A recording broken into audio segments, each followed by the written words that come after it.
দে পাল তুলে দে মাঝি হালা করিস না, ছেড়ে দে নৌকায় আমি যাব মদিনা, ছেড়ে দে নৌকায় আমি যাব মদিনা। ও দয়াল মুর্শিদ যার সখা তার কিসের ভাবনা, আমার হৃদয় মাঝে কাবা নয়নে মদিনা। বাহ মামনি, বাহ, সুন্দর। বিশ্বকবি রবীন্দ্রনাথ ঠাকুর, অতুল প্রসাদ সেন, দ্বিজেন্দ্রলাল রায়, বঙ্কিমচন্দ্র চট্টোপাধ্যায়, যে মহান মহান মনীষীরা বাংলায় অত দেশাত্মবোধক গান লিখে দিয়ে গেছে, সেগুলো গাইতে লজ্জা করে তো, সেগুলো স্টেজে উঠে গাইতে লজ্জা করে। কোন গানগুলো ভালো লাগে? কাঠমোল্লাদের লেখা গান গাইতে ভালো লাগে।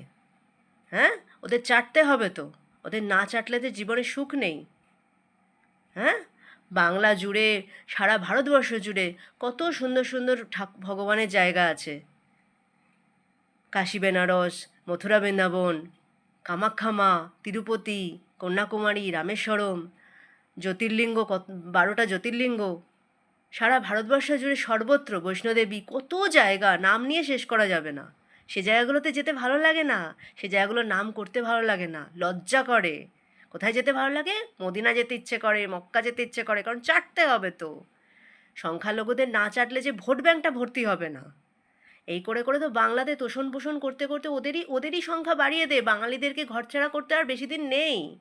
বাংলার মানুষ, বাঙালি যারা, তারা তো এবার পশ্চিমবঙ্গ ছাড়া হবে। তাদের ঘরবাড়ি পুড়ছে, তারা ঘর ছাড়া হচ্ছে, কিচ্ছু যায় আসে না।